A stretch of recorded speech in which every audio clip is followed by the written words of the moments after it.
Hello everyone and welcome to the second episode of Talking Tungsten, the darts equipment podcast. I'm Kurt from matadordarts.com where this podcast is hosted.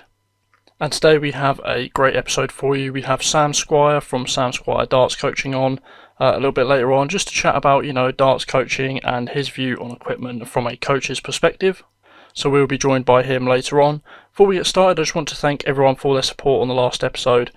Went down really well. As of a week into the podcast, we've already had 500 plays over the course of Spotify and YouTube.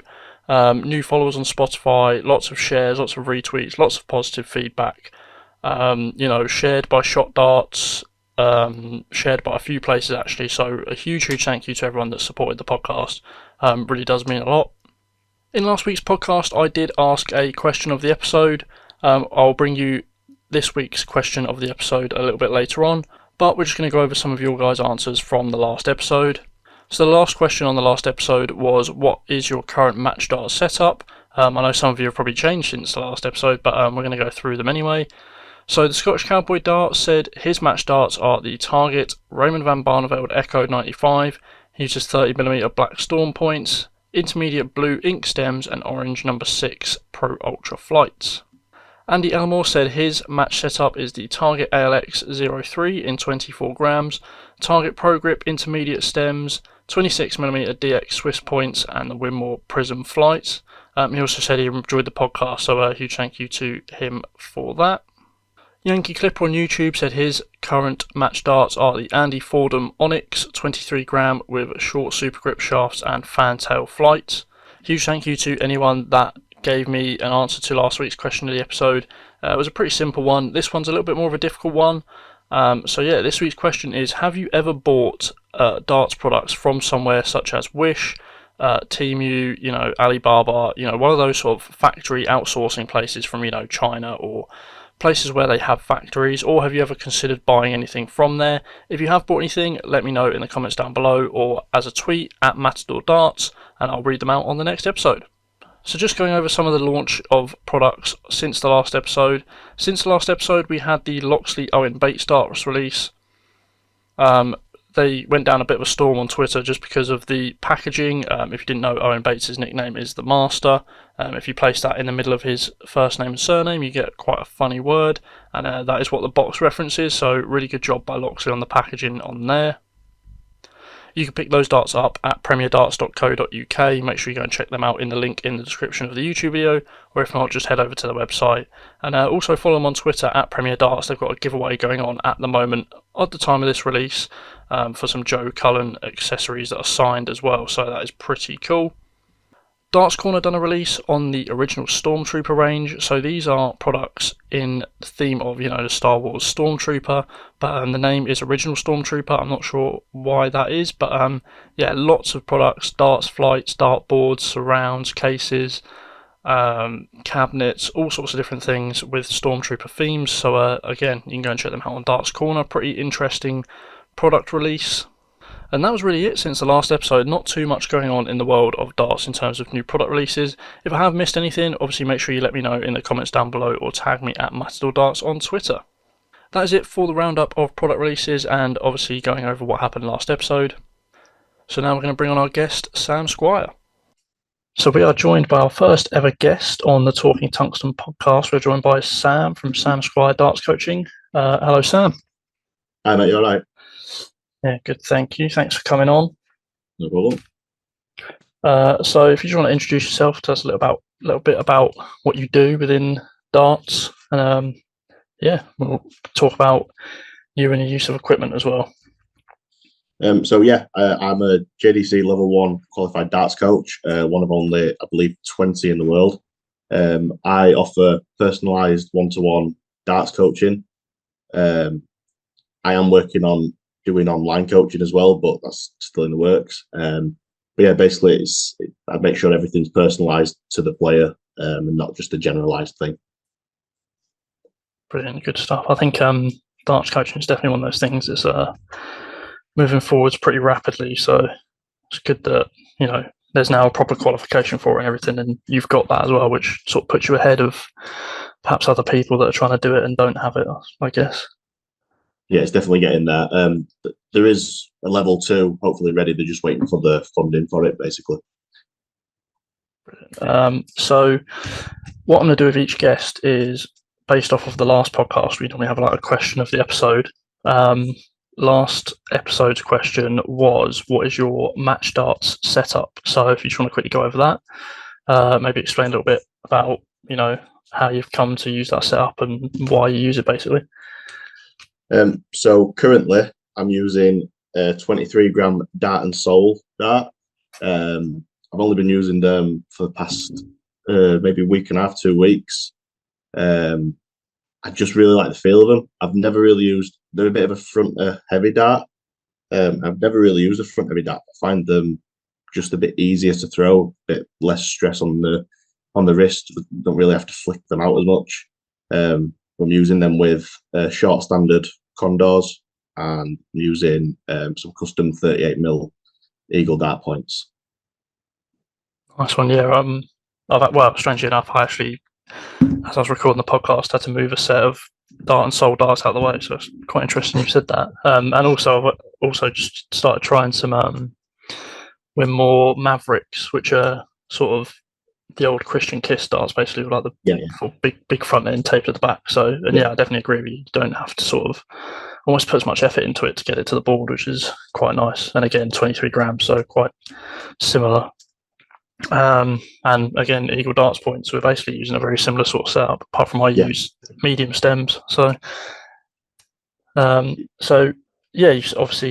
you said you are a darts coach. This is a darts equipment podcast. So when it comes to darts coaching, I'm not sure obviously what they tell you what they teach on the JDC sort of course, but is like recommendations for equipment something you sort of do, or do you sort of try and steer clear of that and just leave it to the player to sort of decide that? With the course that we didn't really touch a lot on actual equipment, but I don't really mess about too much with the players' darts.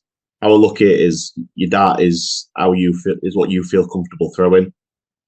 So if you're happy throwing what you're throwing, obviously if somebody came in and I could see that clearly throwing the wrong dart, the wrong flight, the wrong size stem, I'd make a recommendation, I'd offer some advice. But at the end of the day, if the player's comfortable, if the player's happy, I'm not really going to change too much.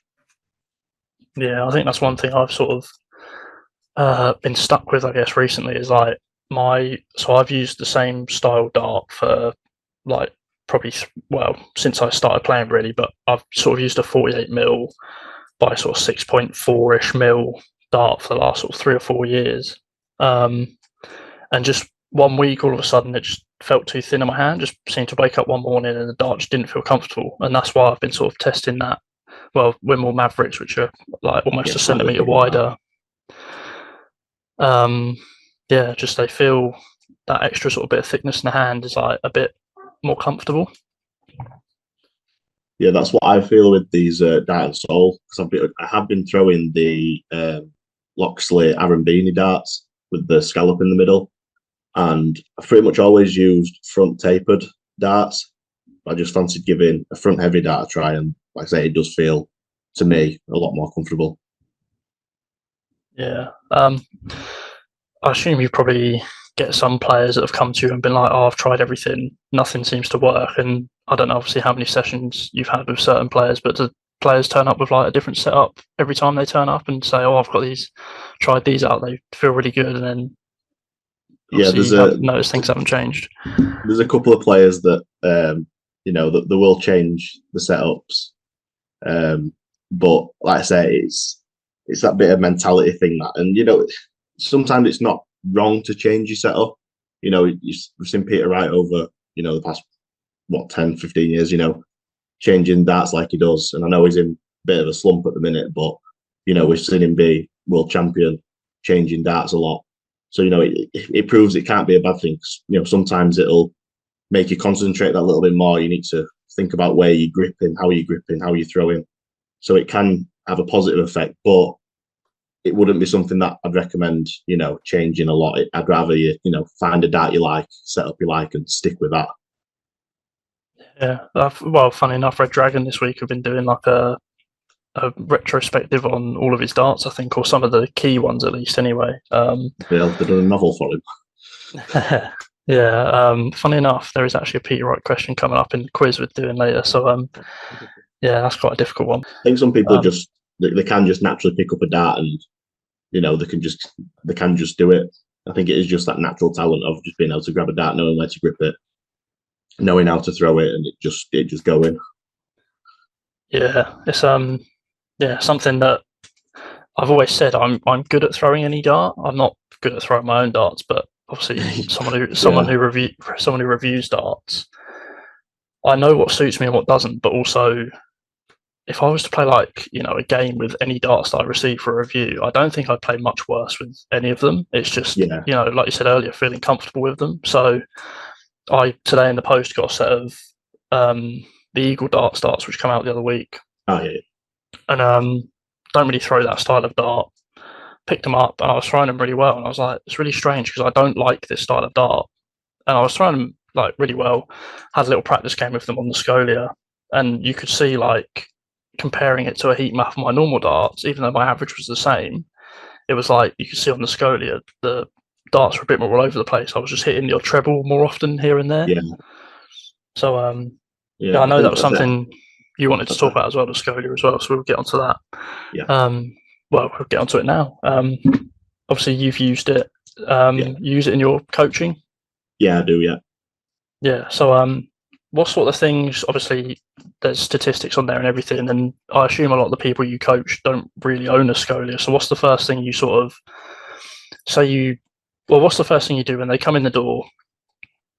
What's the first thing you sort of get them to do? So, for me, the first session that I do now, it doesn't really involve the Scolia, if I'm being honest, because the first session for me is getting to know the player, how they throw, what level they're at, and then that gives me a basis to work off afterwards. But for me, with the Scolia, the use of it really is, for me, mainly like the heat map and the coordinates, just because you can mainly see where you're straying into, whether it is fives, ones, whether you're slightly low at treble, high at treble. It's just, I feel like that is such a vital, a vital statistic. Yeah, I tried a Scolia, maybe not when they first come out, but probably nearly 2 years ago now, if not 2 years ago. First time I'd ever had that sort of detail analysis on my throw, and first thing I saw was okay, I've played to my sort of level that I expect, but I hit a lot of fives, and I was like, okay, I can go home and work on that. And I didn't touch a Scolia again until I got one at the start of this year. Yeah. And even my first few games, I could see I'd sort of corrected that, I was more straight. But then the counteract to that was I could see I was high above the treble 5, treble 20, and then low below the treble 1. So it was I could see my sort of action was sort of left to right. Yeah, drifted, yeah. Yeah, so really useful bits of information on it. How quickly sort of can you tell when you're looking at the Scolia heat maps, sort of how to change something within? Obviously, you look at the throw as well, but how quickly does that sort of Scolia heat map confirm what you're sort of seeing? Usually pretty quickly. At the end, if they've played them a game, they have a look at the heat map. It usually does affirm what I've said earlier in the session, because I usually record early in the session. We have a look together. I'll tell them if there's anything happening. And like I said, that usually shows in that game at the end. And like I say, I can point out parts where it's happening. And like I say, it's usually, for a right-hander, it's usually drifting into 5, left-hander, it's drifting into 1, because it is just that motion across the body that most people adopt. Yeah, well, I say, is that the same for me? Right-handed in the 5s quite a lot. Yeah. So yeah, might have to get on one of those online sessions with you at some point so I can sort that out. What we'll do is now we've had a little bit of a chat about what you do and obviously darts equipment and stuff, we're actually going to go into a new segment in a style of Room 101, if you've seen it on TV, where someone basically enters something to go into what is effectively the bin. We're going to call it Talking Tat, not named after any specific Twitter beefs between two different people. And obviously, we all have darts tat drawers. I'm sure you have one where like it's just equipment that you don't use anymore, and you just stick it in the drawer and it stays there for ages.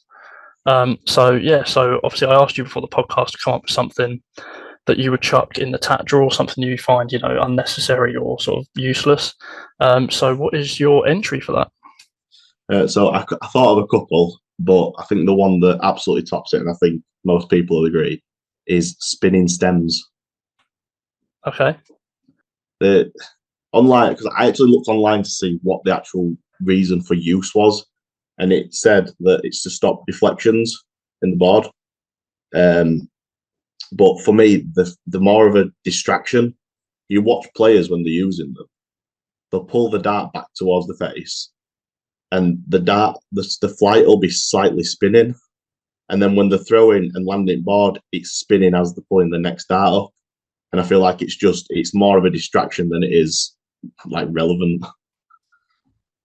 Yeah, I think I've used spinning stems once. I don't think I bought them outright. I think I probably got them in like a mystery box or something, and I just obviously tested them out. I think they were Target Pro Grip spinny stems.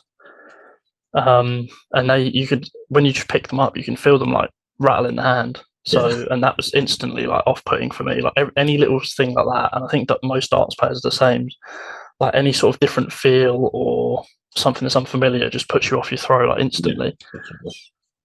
And yeah, I think you're right. They give different reasons. I think the first big reason I saw was like, oh, if you hit a flight, it moves out of the way, and you can still hit the treble. And I was like, well, you've still got like 90% of the dart to get past before you even hit the treble. So that's not really true. One spinning stem, although I don't know if it's actually designed to spin, that I mean, it's quite different because it's springs, but the Q-Sol AK7 flights and stems, I don't know if you've ever used them. Yeah, my partner uses them. Well, she did use them, but they don't last very long. With the problem. Yeah, they don't spin as much. So I don't think they spin if you just sort of hold them. Yeah. Which I liked, but yeah, I think like you said, they don't last very long. I think I had some for like 6 hours, and consider I'm not the best grouper in the world, I Robin Hooded them a fair few times, like more than I would a normal nylon stem, and I was like, well, I'm just not using these anymore. Yeah. But yeah, I think I fully agree with you. Spinning stems, just not really too necessary. I can't really think of any professional players that use spinning stems. I think Raymond van Barneveld does, but I think that's just more of. Yeah, I'm not. He's just good, so he doesn't really matter for him, does it? Yeah, I don't know that he can do it once, guy. But yeah, I think as an amateur player, I think just like I said, they're just so I feel like distracting more than work any good. Yeah, I think yeah. So I definitely agree with you. Going into the tat draw is spinning stems. I know a lot of people are probably going to think of that. If they're going to come on, if anyone's actually using them.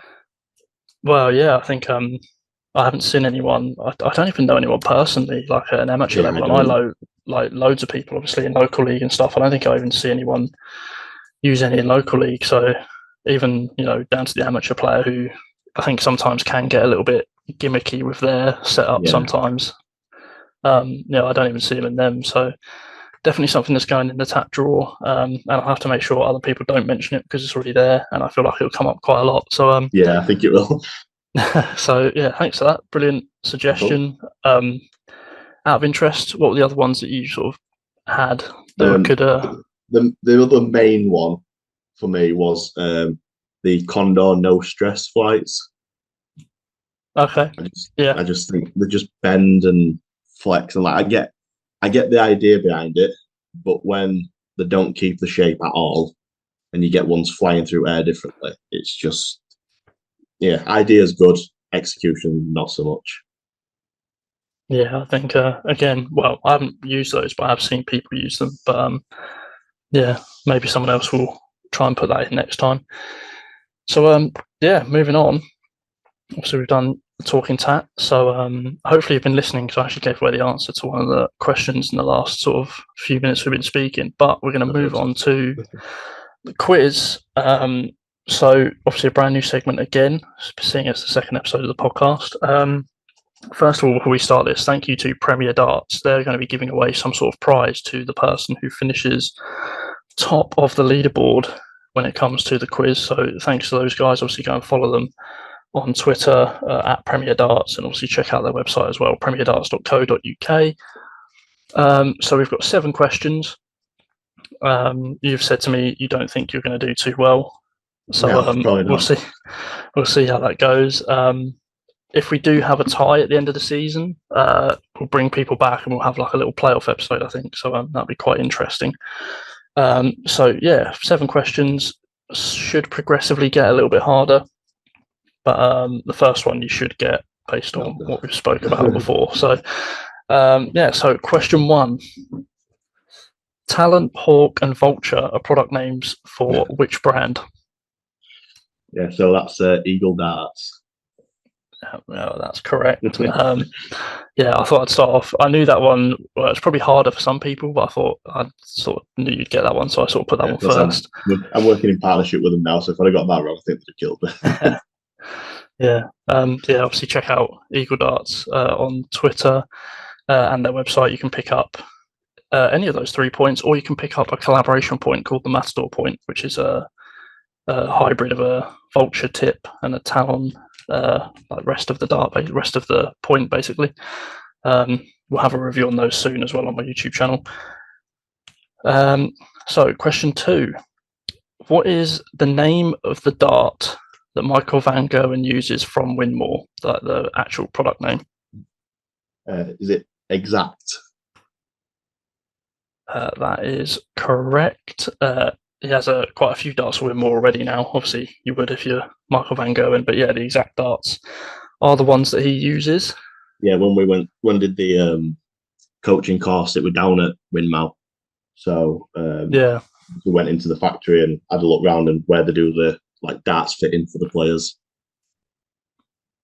Yeah, I've never seen. I know they did do. They used to be able to pay for that, didn't you, at their factory? I think it was through Red Dragon. You used to pay like over $1,000 for it. They stopped doing it because they've got that many people wanting to do it. Yeah, I mean, I'm not surprised. There's so many people out there. I think the closest one you can do to it now is Mission, but they don't. I think Red Dragon used to give you a custom dart, but now Mission just give you fit you for one of their darts, don't they? Yeah. Yeah. Question 3. What is the name of Target's range of standard nylon shafts? Pro Grip. Yep, correct. That's the one that I was like, I gave away the answer earlier, and as I said it, I was like, oh no. I used to use Pro Grip before I started using Condors, so I think I might have just. I think maybe not so much now, but when I first got into playing darts again in 2019, I think most people use Pro Grips. They just seem to be like. Yeah, I still think as a standard nylon choice. I think they are. Well, from what I've used, I think they personally are the best ones. Yeah, I think it's just they've got that like 2 of the prongs are just sort of a bit more upright. You can just get the flight in a lot easier. I think that's. Yeah, I think when I first got into darts was just as sort of like the transition into molded flights was sort of starting to happen. So I think that's sort of why I've probably not seen as many of them. But I get molded flights might be something to talk about on a different episode, maybe. One relevant to today at the time of recording. So today was Michael Smith's Shot Darts launch. How many 90% tungsten barrels did Shot release as part of the launch? God, I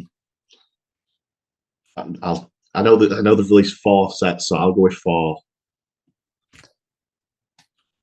Yes, that is correct. They actually brought out 5 sets of darts. One brass 6 set. Actually. 6. One was brass, one was 80%, and then 4 90%. So yeah, correct. Good educated guess there. Yeah. So for our 4 so far, I think these last 3 are probably the ones that get a bit harder. So question 5. What is the name of the training board produced by Winmore that features half-size doubles and trebles and a smaller bullseye? Oh God, I don't know if it is one of them. I'm going to say the Champion's Choice. It is indeed Champion's Choice, invented by Bobby George, I believe. Yeah. Yeah, so it was something like that. One of my friends used to have one when I was maybe 13, 14. I'd only been playing a couple of years.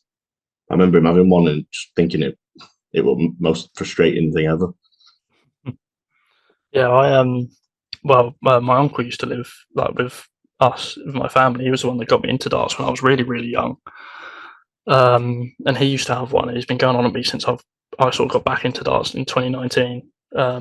He's been going on at me for years, trying to tell me to get one. And I'm like, well, I'm not good enough. I don't need one. It's not going to make me any better. I actually picked one up a couple of weeks ago just because I want to make a video on one, and I just thought I'd get one for the sake Yeah. of getting one, I suppose, and seeing if it actually does work. Had a session on it, and I actually done really well on it, and I was like, oh, brilliant. Then put my normal board up, and I was absolutely flying. And then I woke up the next day and typically forgot how to throw a dart. So I suppose that's how it goes. These last two, well, I think the last one would probably be an absolute guess from you, but this next one is a question. This is the question that I actually come up with first, and I was actually pretty proud of it. So hopefully, we'll see. What is the name of the darts manufacturer launched in 2019 whose products are often named after space or space exploration themes? Is it? I'm going to go with Quantum Darts. You know what? I didn't actually consider them because they might have launched in 2019. I might have to do. I've no idea. That's only one count back. Think. My answer that I've got down is Mission Darts. Right. I didn't actually realise they launched in 2019. They literally launched just as I got back into playing, and they were my first set I picked up. They've not really been around that long when you think about it. The progression really has been really, really fast. Yeah, they put in a lot of work, I think, into marketing, and they were probably the first brand I'd really seen outside of like the big ones that really giving it a go. So yeah, fair play to them. I might have to account back because if Quantum started in 2019, I'll give you the point. So I've no idea if they did. Just five or 6 out of 6. But yeah, again, they're space exploration team. So yeah, you might be right there. So the final one, this is the one that we were talking about earlier with Peter Wright themed. If you look on the Peter Wright range of products on the Red Dragon website, how many pages are there of his products? Oh God, his products are his darts. His products, so everything that's like his. So I think one of them I saw on there was like a flight punch or something. Yeah, that sort of thing. Oh God, I'm gonna say 16. That is correct. Really? Yeah, 16. It's only just 16 because there was one product on the last. Is there? Yeah, there's one product on the last page. I was actually going to do how many darts, but I didn't want to count them individually. I'd have had absolutely no chance. Yeah, I didn't want to count them individually, so I just went to the last page and was like, there you go, that'll do. I just took an educated guess at 20 items a page. So you did actually get 6 out of 7. I just looked on the Quantum Darts website, launched in 2018. So if they launched a year later, I'd have given it to you. But launched in 2018. 6 out of 7. That's better than I thought I'd have done. Yeah, you've done quite well. I would say I'd have to make the questions harder next time, but I need to actually come up with them first. But 6 out of 7, obviously first guest on, so you're going straight to the top of the leaderboard. So I'll be top for a little while. Yeah, I think you might. Well, I feel like someone out there will probably get 7 out of 7. Oh yeah, there'll be somebody who definitely knows a lot more about darts than me. But yeah, there's a few people out there that know a lot. I mean, I think I know a lot, and I don't think if someone would have given me those questions, I probably wouldn't have got them, so I had to research the answers. That will wrap things up for the quiz, talking tat, and obviously speaking about you.